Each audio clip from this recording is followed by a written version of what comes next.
Hello दोस्तों, मैं रिजवान स्वागत करता हूं आपका अपना यूट्यूब चैनल द ट्रिक 24 में, जहां मैं आपके लिए कराता हूं मैथ्स के बेहतरीन कंसेप्ट जिसका अप्लाई कर आप किसी भी कॉम्पिटेटिव एग्जाम के मैथ्स के सवालों को इजीली हल कर सकते हैं। आज हम लोग बात करने वाले हैं क्वाड्रेटिक इक्वेशंस के बारे में, द्विघात समीकरण के बारे में। सबसे पहले आपको ये समझ लेना होगा कि द्विघात समीकरण होता क्या है। जिस समीकरण का मैक्सिमम पावर अधिकतम घात 2 होगा उसे द्विघात समीकरण कहेंगे। इसका जो बेसिक फॉर्मेशन होता है वो ax² plus bx plus c is equal to 0 के फॉर्म में होता है, जहाँ x कोई वेरिएबल है। x क्या है? कोई वेरिएबल है। x जो है वो कोई वेरिएबल है जिसको चर मान बोलते हैं। और a क्या है? x² का गुणांक है। b क्या है? x का गुणांक है। और c कोई कांस्टेंट वैल्यू है, यानी अचर पद है। c कोई कांस्टेंट वैल्यू है। आपसे एग्ज़ाम में इसके मूल पूछे जाते हैं। द्विघात समीकरण का मूल पूछा जाता है। अच्छा, मूल को ही और नाम से भी जाना जाता है। मूल को ही हल बोलते हैं। मूल को हल भी कहा जाता है। इसी को इंग्लिश में अगर कहे तो रूट्स, इंग्लिश में क्या कहेंगे? रूट्स कहेंगे। इसी को एक और नाम से भी जानते हैं, ज़ीरोज़, इसी को कहा जाता है। ये सब एक ही चीज़ है, एक ही वर्ड है। मूल, हल, रूट्स, ज़ीरोज़, ये सब एक ही वर्ड है। याद रखना है कि द्विघात समीकरण में ना 2 मूल होता है। मूल क्या होता है पहले ये समझ लेते हैं। मूल वैसा वैल्यू होता है, हल वैसा वैल्यू होता है जिसका मान इस समीकरण में रखने पर वैल्यू 0 आ जाए, उसे मूल कहेंगे। मूल कैसा होता है? तो मूल वह वैल्यू होता है जिसका मान समीकरण में रखने पर वैल्यू 0 बन जाए, वो मूल होता है। तो आपसे एग्ज़ाम में मूल पूछ लिया जाता है, या फिर जो द्विघात समीकरण के जो भी प्रॉपर्टी हैं उसके बेसिस पे जो सवाल बनता है वो आपसे पूछा जाता है। हम एक एक करके हर चीज़ को समझने की कोशिश करेंगे। सबसे पहले मूल निकालना सीखते हैं। जैसे आपके सामने एक समीकरण है x² प्लस b6 प्लस 91 बराबर 0। समीकरण क्या है? x² प्लस b6 प्लस 91 बराबर 0, और ये समीकरण है। और आपसे पूछा गया कि इसका मूल क्या होगा। तो मूल निकालने का सबसे आसान तरीका ये है कि जो अचर पद है ना, इसका 2 गुणनखंड ऐसा करना है जिसको जोड़ने पर ये x का गुणांक आ जाए, यानी बीच वाला वैल्यू आ जाए। तो 91 का अगर 2 टुकड़ा करेंगे, 2 गुणनखंड करेंगे तो ये होगा 13 सते 91। गुणनखंड और भी हो सकता है, लेकिन हमको ऐसा गुणनखंड लेना है जिसको जोड़ने पर ये बीच वाला वैल्यू आ जाए, x का गुणांक आ जाए। तो 91 का 2 गुणनखंड होगा, पहला 13 और दूसरा 7। 13 सते 91 और 13 7 को जोड़ेंगे तो 20 हो जाएगा। ठीक है, जो गुणनखंड आया इसके चिन्ह को बदल दीजिए। प्लस है तो माइनस, और प्लस है तो ये भी माइनस हो जाएगा। इस तरह से इसका 2 मूल निकल के आ गया। पहला मूल हो गया -13 और दूसरा मूल हो गया -7। इस तरह से बहुत आसान तरीके से हम मूल निकालना सीखेंगे। कुछ और सवालों पे भी प्रैक्टिस करते हैं। जैसे दूसरा इक्वेशन है, जैसे दूसरा इक्वेशन आपके सामने ये है कि x² plus 3x minus 40, x² plus 3x minus 40 बराबर 0, और आपसे पूछा गया कि इसका मूल क्या होगा। तो सबसे पहला काम करना है कि जो अचर पद है इसका 2 गुणनखंड निकालना है जिसको जोड़ने पर ये बीच वाला वैल्यू आ जाए, यानी +3 आना चाहिए जोड़ने पर, और गुना करने पर -40 आना चाहिए। तो क्या होगा वैल्यू? 8 × 40, 8 और 5 को गुना करने पर 40 आता है। अच्छा, प्लस का 3 जोड़ने पर आना चाहिए, गुना करने पर माइनस का 40 आना चाहिए, यानी कि एक वैल्यू -5 होगा और दूसरा वैल्यू प्लस का 5 होगा। ये गुणनखंड है। ये क्या है? गुणनखंड है। +8 -5 को गुना करने पर माइनस का 40, और इसको जब जोड़ेंगे +8 और -5 को तो ये आ जाएगा प्लस का 3, है कि नहीं? तो ये तो हमारा गुणनखंड आया। हमको मूल बताना है, तो मूल बताने के लिए बस सिंपल क्या करना है, जो गुणनखंड आया उसका चिन्ह बदल देना है, यानी +8 का -8 और -5 का +5। ये हमारा 2 मूल निकल के आ गया, -8 + 5। इस तरह से मूल निकालते हैं। एक और सवाल आपके सामने है, x² एक और सवाल ये है कि x square minus 19x plus 90 बराबर 0। सवाल है x square minus 19x plus 90 बराबर 0, इसका मूल निकालिए। तो सबसे पहला काम ये करना है कि जो भी अचर पद है इसका दो गुणनखंड लिखेंगे। दो गुणनखंड ऐसा लिखना है जिसको जोड़ने पर ये बीच वाला वैल्यू आ जाए, x का गुणांक आ जाए। तो 90 को अगर हम 90 का गुणनखंड करना चाहेंगे तो ये आ जाएगा 10 नवा 90, क्लियर है, 10 नवा 90। और चूँकि -19 आना चाहिए जोड़ने पर, माइनस का 19 आना चाहिए, तो -10 और -9 को गुना करेंगे तो प्लस का 90, और -10 और -9 को जोड़ेंगे तो माइनस का 19। इस तरह से दो गुणनखंड निकल के आ गया, -10 और -9। लेकिन हमको गुणनखंड नहीं चाहिए, हमको चाहिए मूल। तो मूल निकालने के लिए, हल निकालने के लिए सिंपल इसका साइन बदल देना है, -10 का +10 और -9 का +9, यानी 10 और 9 इस इक्वेशन का, इस समीकरण का हल हो गया। फिर और सवालों के ज़रिए समझने की कोशिश करते हैं। जैसे अगला सवाल है 2x² + 19x।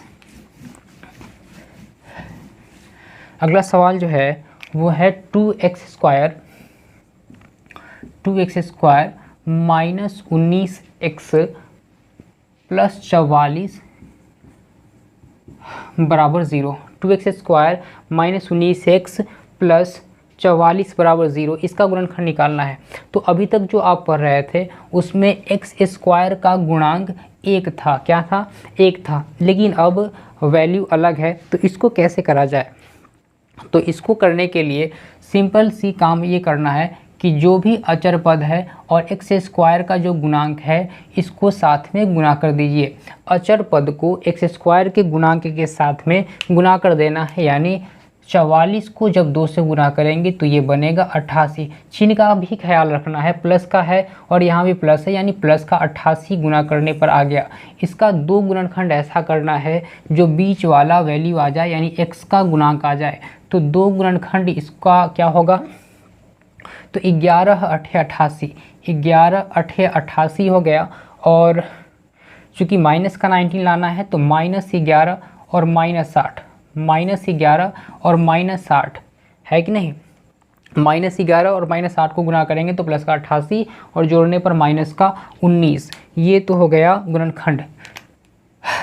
अब सिंपल सा क्या करना है कि जो भी x² का गुणांक होगा ना उसको बटा के रूप में लिख दीजिए। जो भी x² का गुणांक होगा उसे बटा के रूप में लिख देना है। ये गुणनखंड निकल के आ गया, हमको इसका मूल बताना है। तो मूल के लिए हमेशा याद रखना है कि चिन्ह बदल देना है। ये माइनस है तो +11/2 पहला मूल आ गया, ये -8/2 गुणनखंड है, मूल निकालना है तो -8/2 का +8/2। इस तरह से ये 11/2 और 8/2 इस समीकरण का दो मूल निकल के आ गया। और सवालों के जरिए समझने की कोशिश करते हैं। और अगला सवाल जो है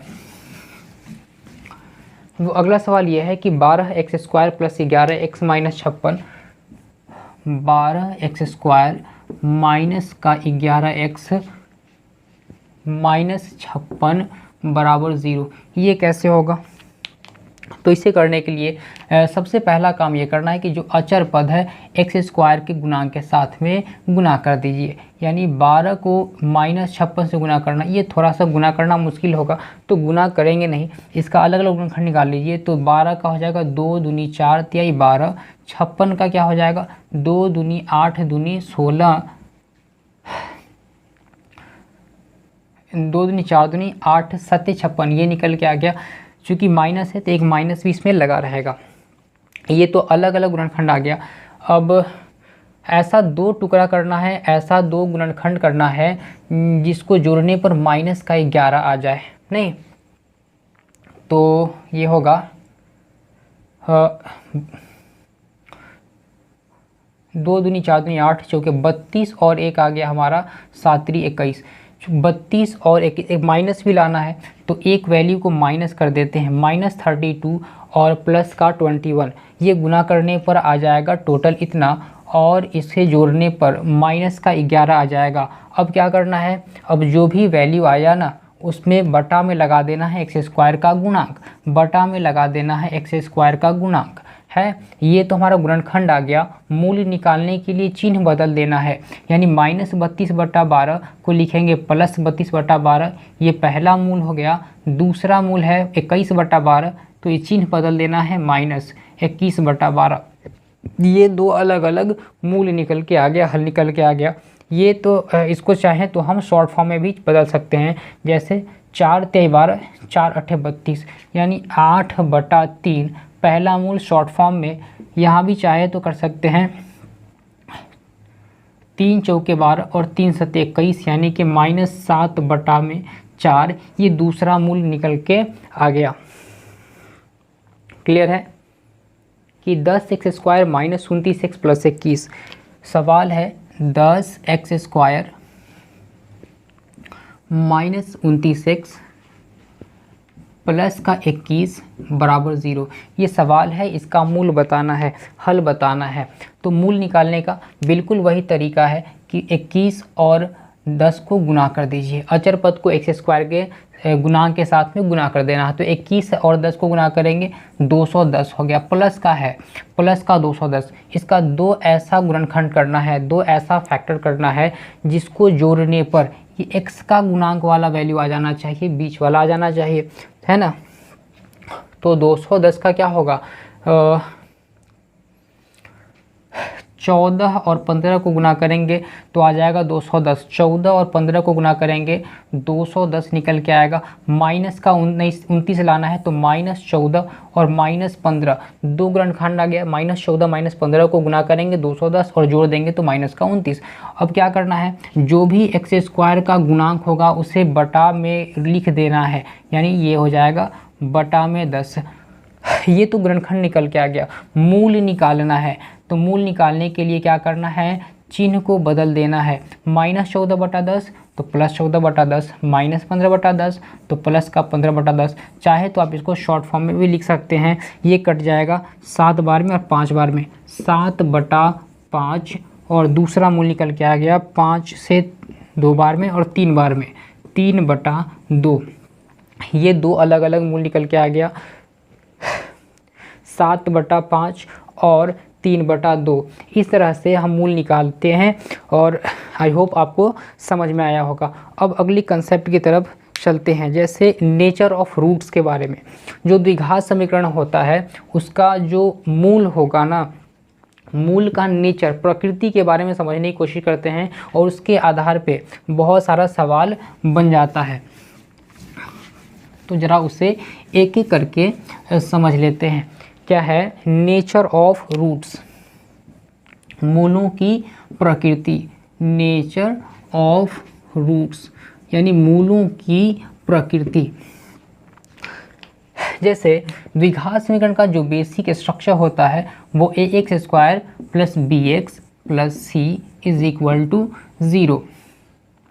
तो मूल समझने के लिए सबसे पहले आप ये समझिए कि ये d जिसको बोलते हैं डिस्क्रिमिनांट बोलते हैं, जिसको विवेचक, d क्या है, ये विवेचक है। d विवेचक इसी को बोलते हैं या विवेक्तर भी बोलते हैं। इसे इंग्लिश में कहेंगे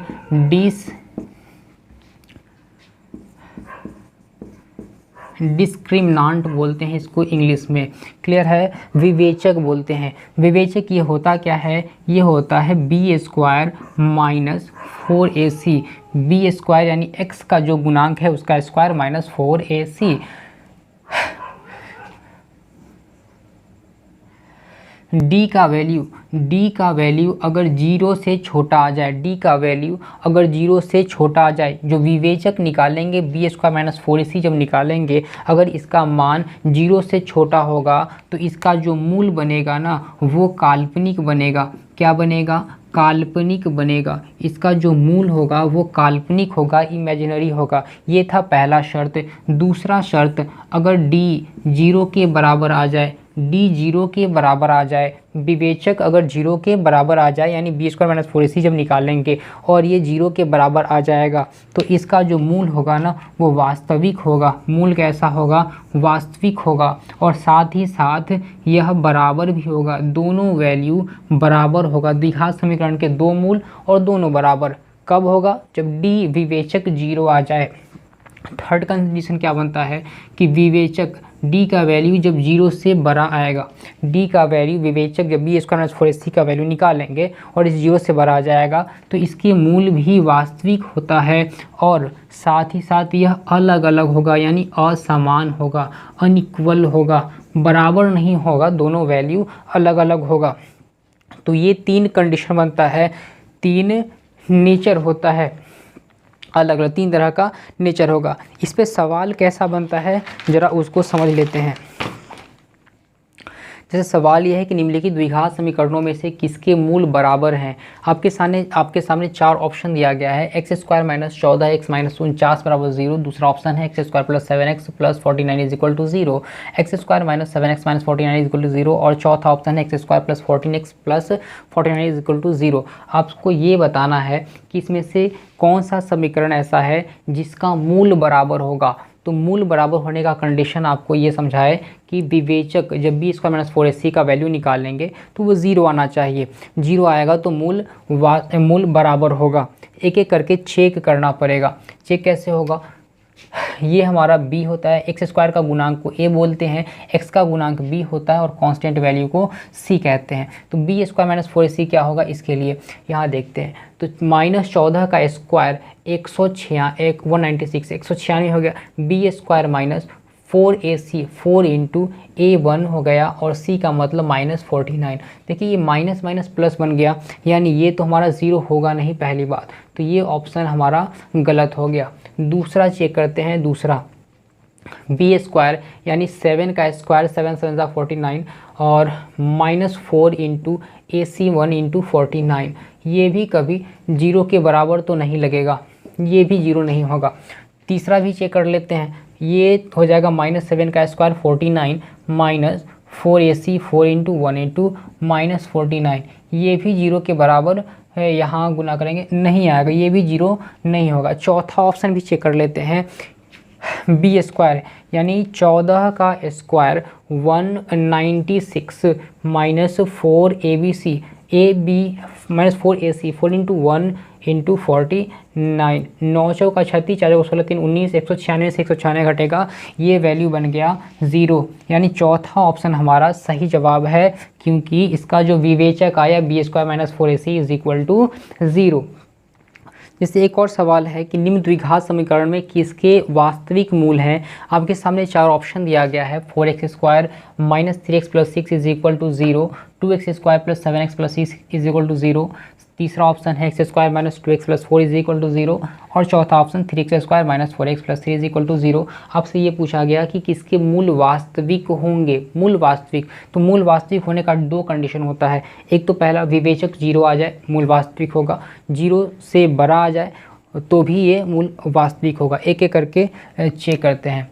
जैसे ये क्या होगा, बी स्क्वायर यानी -3 का स्क्वायर 3 3 9 माइनस 4AC 4 इंटू 6, ये आ जाएगा 9 से बड़ा, माइनस में आ गया 9 से बड़ा आ गया, यानी ये तो हमारा निगेटिव वैल्यू है, यानी ये हमारा नहीं होगा। दूसरा चेक कर लेते हैं, 7 का स्क्वायर 7 से 49 7 7 49 माइनस 2 इंटू 4AC 4 इंटू ए का मतलब 2 और C यानी 6, तो 4 दूनी 8 6 48, 49 में से 48 घटेगा तो 1, ये पॉजिटिव वैल्यू आ रहा है, यानी ये हमारा ऑप्शन सही है। ऑप्शन बी इस सवाल का सही जवाब है। और भी चेक करके देख लेते हैं बाकी का बनता है या नहीं, तो बाकी का भी चेक कर लेते हैं। तो -2 का स्क्वायर हो जाएगा 4 माइनस 4 इंटू 1 इंटू 4, ये निगेटिव वैल्यू चला जाएगा, 4 में से 16 घटेगा, -12 निगेटिव वैल्यू नहीं बनेगा। चौथा भी चेक कर लेते हैं, -4 का स्क्वायर हो जाएगा 16 माइनस 4AC 4 इंटू 3 इंटू 3 3 9 चौके 36, ये भी माइनस में आ गया, तो इस तरह से हमारा बी इस सवाल का सही जवाब होगा। अब अगले कंसेप्ट को समझने की कोशिश करते हैं, relation between roots and coefficient. इसका मतलब ये हुआ कि गुणांक और मूलों के बीच संबंध।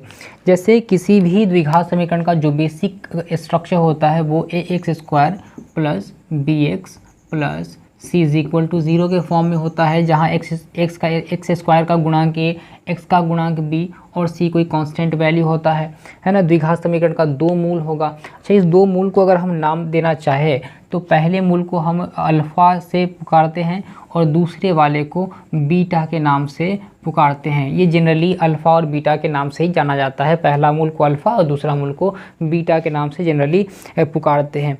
तो संबंध कैसे पता करेंगे? तो संबंध के लिए आपको ये चीज़ याद रखना है कि अगर दोनों को जोड़ दें, दोनों मूल को जोड़ दिया जाए, यानी अल्फ़ा प्लस बीटा, ये हमेशा होगा माइनस बी बटा ए। हमेशा क्या होगा? माइनस बी बटा ए। जो अल्फ़ा और बीटा के बीच संबंध ये है कि अगर अल्फ़ा और बीटा को जोड़ देंगे, मूलों का योग जिसे बोलते हैं, मूलों का योग इसी को बोलते हैं मूलों का योग, मूलों का जोड़ या योग। तो मूलों का योग क्या होगा? माइनस बी बाई ए। दूसरा संबंध क्या है? मूलों का गुणनफल, यानी अल्फ़ा इंटू बीटा। मूलों का गुणनफल अल्फ़ा इंटू बीटा, मूल को जब गुना कर देंगे तो ये बनेगा सी बाई ए। क्या बनेगा? मूल को जब गुना कर देंगे तो ये बनेगा सी बाई ए। ये दो चीज़ आपको याद रखना है। दो संबंध द्विघात समीकरण का बहुत इंपॉर्टेंट होता है। बहुत सारा सवाल इसके ज़रिए हल किया जाता है। जैसे आपके सामने एक सवाल ये है कि यदि समीकरण 2x² plus 22x plus k is equal to 0 का एक हल 6 है, तो समीकरण का दूसरा हल क्या होगा? अगर आपको ये कंसेप्ट पता नहीं होगा, ये चीज़ पता नहीं होगा, तो ऐसे सवाल को करने में बहुत ज़्यादा समय लग जाएगा। जैसे ये चीज़ दिया है कि 2x² plus 22x plus k बराबर 0 है और इसमें से एक मूल दिया हुआ है 6।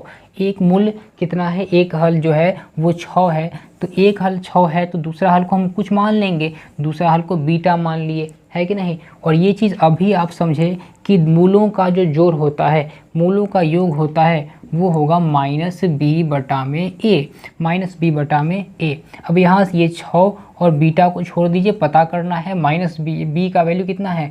22 है, माइनस फार्मूला का, यानी माइनस 22 बटा में ए का वैल्यू 2, यानी 2 से ये कैंसिल आउट हो गया 11 बार में। यानी बीटा का वैल्यू फाइंड करना चाहेंगे तो ये माइनस ये 11 और माइनस ये 6 उधर उठ के जाएगा तो माइनस का 6। इस तरह अगला जो दूसरा मूल निकल के आ गया माइनस का 17। अगला मूल क्या आ जाएगा? दूसरा मूल जो होगा माइनस का 17। ऑप्शन सी इस सवाल का सही जवाब होगा। अगला सवाल को करते हैं। जैसे अगला सवाल ये है कि ax² प्लस x प्लस, सवाल ये है कि ax² plus x minus 3 is equal to 0। समीकरण दिया है आपके सामने ax² plus x minus 3 is equal to 0 का एक मूल -1 है, यानी अल्फ़ा मान लीजिए कि -1 दिया है, पहला मूल -1 है। तो दूसरा मूल क्या होगा? क्या पूछा? दूसरा मूल क्या होगा? अच्छा, यानी हमसे बीटा पूछ लिया। अब ये सवाल पहले की तरह नहीं बनेगा। पहले की तरह इसलिए नहीं बनेगा क्योंकि पहले वाले में हमारे पास x² का गुणांक पता था। चूँकि यहाँ आप फॉर्मूला पे ध्यान देंगे तो जो अल्फ़ा प्लस बीटा होता है वो होता है माइनस बी बटा ए, यानी जब तक ए पता नहीं होगा तब तक बी नहीं फाइंड कर सकते, दोनों का होना ज़रूरी है। उसी तरह से अगर हम चाहे मूलों का गुणनफल यानी सी बाई ए, तो इसके लिए भी ए की आवश्यकता होता है, यानी गुणनफल निकाले या योग निकाले, दोनों के लिए ए का होना ज़रूरी है, यानी x² का गुणांक होना ज़रूरी है, तभी हम अगला कुछ भी फाइंड कर सकते हैं। तो इस सवाल में ए नहीं पता है, नहीं पता है तो सबसे पहले ए फाइंड करेंगे। ए फाइंड कैसे होगा? तो एक मूल दिया है। अब आपको शुरुआत में ही बताए थे, वीडियो के शुरुआत में ये जी बताए थे कि जो मूल होता है ना, जो मूल होता है अगर उसका वैल्यू इक्वेशन में डाल देंगे, उस समीकरण में उसका वैल्यू रखेंगे तो वैल्यू 0 आ जाना चाहिए, ये शर्त होता है। क्लियर? तो यहाँ से हम ये कर देंगे कि a इंटू -1 का स्क्वायर, क्लियर है, a इंटू -1 का square plus -1 -3 is equal to 0, यानी कि यहाँ से ये निकल के आ गया, माइनस 1 का स्क्वायर करेंगे तो 1, कोई फर्क नहीं पड़ेगा, माइनस का 1 माइनस का 3 इज इक्वल टू 0, यानी a का वैल्यू निकल के आ गया माइनस माइनस दोनों जुट जाएगा, -1 -3 -4 उस तरफ जाएगा तो प्लस का 4, a का वैल्यू यहाँ से निकल के आ गया प्लस का 4, यानी ये चीज़ हमको पता चल गया कि a कितना होगा भैया, तो a होगा 4। जब a पता चल गया तो अब हमको दूसरा मूल निकालना है, बिल्कुल आसान हो गया। तो दूसरा मूल क्या हो जाएगा, अगर पहला मूल -1 है तो दूसरा मूल कोई भी फॉर्मूला लगा सकते हैं, मूलों का योग या मूलों का गुणनफल, दोनों में से कोई भी आप अप्लाई कर सकते हैं। तो हम लगा देते हैं, मूलों का योग ही लगा देते हैं, यानी कि अल्फ़ा प्लस बीटा, यानी पहला हमारा मूल जो था वो -1 और दूसरा मूल अभी नहीं पता है, वो पता करना है। मान लिए कि बीटा हो जाएगा दूसरा मूल, है ना। तो मूलों का योग क्या होता है, -b/a, -1 -b/a का मतलब हो गया 4। इस तरह से बीटा निकल के आ जाएगा -1/4, इधर का 1 है उधर के जाएगा तो प्लस का 1 बनेगा, है ना। तो 4 एकम 4 में से 1 घटेगा तो यहाँ 3/4 वैल्यू इस का दूसरा मूल निकल के आ गया। ऑप्शन सी इस सवाल का सही जवाब होगा। यदि समीकरण 2x² - 7x + 12 = 0 के दो मूल अल्फ़ा और बीटा हैं तो अल्फ़ा बटा बीटा प्लस बीटा बटा अल्फ़ा का मान क्या होगा। आपके सामने समीकरण ये दिया हुआ है कि 2x² - 7x + 12 = 0, ये सवाल है और आपसे पूछा है कि अल्फ़ा बटा बीटा प्लस बीटा बटा अल्फ़ा = व्हाट, क्या होगा, ये चीज़ आपसे पूछा है। तो ये बनेगा कैसे, सबसे पहला काम करना है कि इसे ज़रा सा और आसान कर लेते हैं। बीटा अल्फ़ा का अगर एलसीएम निकालेंगे तो अल्फ़ा बीटा, ये हमारा एलसीएम आ गया, अल्फ़ा इंटू बीटा, बीटा से बीटा कैंसिल आउट होगा, ए बचेगा, ए को ए से गुना करेंगे, ए स्क्वायर अल्फ़ा है तो अल्फ़ा स्क्वायर हो गया। उसी तरह प्लस में अल्फ़ा से भाग देंगे, अल्फ़ा खत्म होगा, बीटा बचेगा, बीटा को बीटा से गुना कर देंगे, बीटा स्क्वायर बन गया, यानी ऊपर बन गया alpha square plus beta square, alpha into beta बटा के नीचे आ गया, है ना। ये चीज़ तो पता है हमको कि अल्फ़ा इंटू बीटा होता है c/a, लेकिन alpha square plus beta square का वैल्यू नहीं पता है। तो इसे ज़रा और सॉल्व करके लिखते हैं। अल्फ़ा स्क्वायर और बी, जैसे इसमें फॉर्मूला अप्लाई हो जाएगा, a square plus b square is equal to क्या होगा, तो alpha square plus beta square, ये हो जाता है हमारा अल्फ़ा प्लस बीटा का होल स्क्वायर। इसमें से हम घटा देंगे, क्या घटाएंगे, 2 अल्फ़ा बीटा घटा देंगे, तो ये निकल के आ जाएगा हमारा alpha square plus beta square. Alpha plus beta का होल स्क्वायर में से 2 अल्फ़ा बीटा को घटा देंगे तो बन जाएगा alpha square plus beta square. हमारे पास नीचे है अल्फ़ा इंटू बीटा, नीचे क्या है, अल्फ़ा इंटू बीटा। अब हर चीज़ पता है इस इक्वेशन में, अल्फ़ा प्लस बीटा भी हमारे पास पता है, मूलों का योग -b/a और मूलों का गुणनफल भी पता है। तो यहाँ पे एक एक करके वैल्यू पुट करते हैं। जैसे अल्फ़ा प्लस बीटा यानी मूलों का योग, है ना, -b/a, चूँकि -b/a यानी हमारे पास b का जो वैल्यू है -7, a का वैल्यू है 2 और c का वैल्यू है प्लस का 12, तो -b, तो माइनस माइनस प्लस यानी 7 बन गया, बटा में a यानी 2 और इसका स्क्वायर करना है, -2 इंटू अल्फ़ा इंटू बीटा यानी c/a 12/2, कितना आ जाएगा 12/2, बटा में भी वही लिखना है, अल्फ़ा इंटू बीटा यानी c/a 12/2। यहाँ से ये 2 से 2 कैंसिल आउट हो गया, 2 से ये कट गया, 6 बार में, क्लियर है। यानी कि अगर निकालना चाहे आगे तो 7/2, 7 7 49/2 दूनी 4, माइनस यहाँ से निकल के आ गया 12 और इस पूरे का बटा में कितना है, 6 है, तो ये हो जाएगा 12 चौके 48, 49 में से 48 घट जाएगा तो ये बन जाएगा हमारे पास 1 बन जाएगा। नीचे 4 बचा रह जाएगा, 6 ये गुना हो जाएगा इसके साथ, यानी 24, 1/24 इस सवाल का सही जवाब होगा। ऑप्शन कौन सा है भैया, ऑप्शन बी इस सवाल का सही जवाब होगा, 1/24। सवाल है, यदि द्विघात समीकरण x² - 5x + k = 0 के मूल अल्फ़ा तथा बीटा हैं तो अल्फ़ा माइनस बीटा = 1 है तो k का मान क्या होगा। समीकरण ये दिया हुआ है आपके सामने, x² - 5x + k = 0 और क्या है, अल्फ़ा माइनस बीटा = 1। तो हमसे ये पूछा गया है कि जो है k का वैल्यू क्या होगा। तो यहाँ से ये चीज़ पता कर सकते हैं ना कि अल्फ़ा प्लस बीटा क्या होगा भैया, तो अल्फ़ा प्लस बीटा होता है -b/a यानी -5 और माइनस फार्मूला का तो प्लस का 5 बटा में 1 हो गया, बटा में 1 तो 5/1 का मतलब 5, यानी अल्फ़ा प्लस बीटा मूलों का जोड़ कितना आ गया 5, अंतर आ गया 1। यहाँ से अल्फ़ा बीटा तो निकाल ही सकते हैं ना, जोड़ देंगे समीकरण को तो बीटा से beta plus beta minus beta cancel out हो गया। 2 अल्फ़ा इज इक्वल टू 6 तो अल्फ़ा बराबर 6 आ जाएगा। अल्फ़ा बराबर आ जाएगा 3, 6 को 2 से भाग देंगे 3 आ गया अल्फ़ा। और यहाँ से बीटा अगर निकालना चाहें भैया तो अल्फ़ा अगर 3 है तो बीटा 5 में से 3 घट जाएगा तो 2 बन जाएगा, अल्फ़ा 3 बीटा 2। अब यहाँ से ये चीज़ तो पता है ना कि मूलों का गुणनफल क्या होता है, अल्फ़ा इंटू बीटा। मूलों का गुणनफल जो होगा वो c/a होता है। क्या होता है, c/a होता है। मूलों का गुणनफल, मूल कितना आया 3 और 2 तो 3 दूनी 6 बराबर c का वैल्यू k पता करना है, अल्फ़ा का वैल्यू 1 है तो इस तरह से k का वैल्यू कितना आ जाएगा 6। इस सवाल का सही जवाब होगा ऑप्शन नंबर जो है हमारा डी, ऑप्शन नंबर कौन सा, डी। अगला सवाल देखते हैं। द्विघात समीकरण 16x² - 133x + k² is equal to 0 के मूल व्युत्क्रमानुपाती हों तो k का मान क्या होगा। समीकरण आपके सामने ये है कि 16x² - 133x + k² is equal to 0। और ये सवाल में कहा है कि मूल जो है वो एक दूसरे का व्युत्क्रमानुपाती है। व्युत्क्रमानुपाती कहने का मतलब कि अगर कोई एक मूल अल्फ़ा होगा तो दूसरा मूल इसका व्युत्क्रमानुपाती यानी 1/अल्फ़ा होगा। पहला मूल अगर अल्फ़ा है तो दूसरा मूल 1/अल्फ़ा होगा। क्लियर है।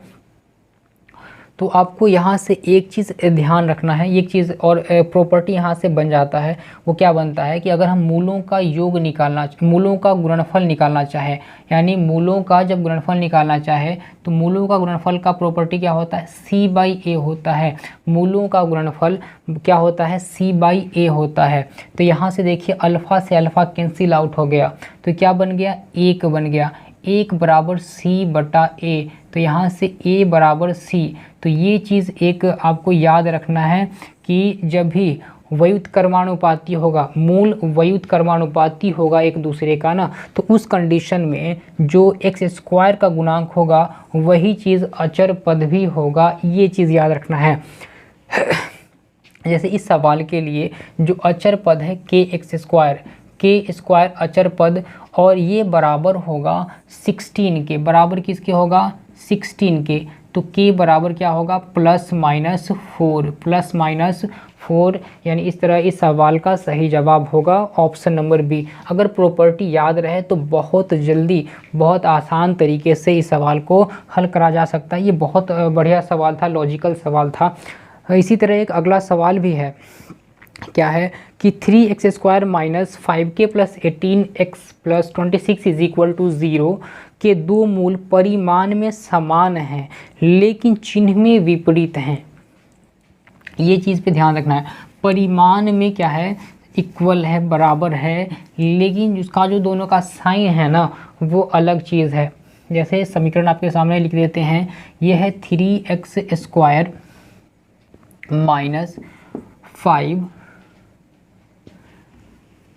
5k + 18 x + 26 is equal to 0। कहा कि इसका जो मूल होगा ना वो परिमाण में बराबर होगा, वैल्यू न्यूमेरिकल वैल्यू जो है वो तो बराबर होगा लेकिन दोनों का साइन अलग अलग होगा। जैसे कि अगर पहला अल्फ़ा है तो दूसरा हमारा -अल्फ़ा होगा। ये चीज़ ध्यान रखना है, पहला अल्फ़ा है तो दूसरा -अल्फ़ा है ना। अगर इसको हम दोनों को जोड़ देते हैं, अल्फ़ा प्लस बीटा कर देते हैं, मूलों का योग निकालते हैं, पहला मूल a है तो दूसरा मूल -a होगा। सवाल में कहा साइन अलग होना चाहिए, परिमाण बराबर होना चाहिए। परिमाण बराबर है, साइन अलग अलग है। दोनों को अगर हम जोड़ देते हैं तो निकल के आता है -b/a निकल के आता है। ये चीज़ तो आपको बताया, मूलों का योग होता है -b/a। अगर इसको जोड़ दें, अल्फ़ा को -अल्फ़ा से जोड़ दे तो वैल्यू क्या बनेगा, 0 बनेगा, यानी -b/a। 0 is equal to -b/a। तो आप यहाँ से ये चीज़ देखेंगे कि इस कंडीशन में जो b का वैल्यू है वो 0 बन जाता है। ये चीज़ याद रखने की चीज़ है। अगर मूल जो है वो परिमाण में बराबर होगा लेकिन साइन अलग अलग होगा तो ऐसे कंडीशन में जो b का वैल्यू होगा x का गुणांक होगा उसका वैल्यू 0 होगा।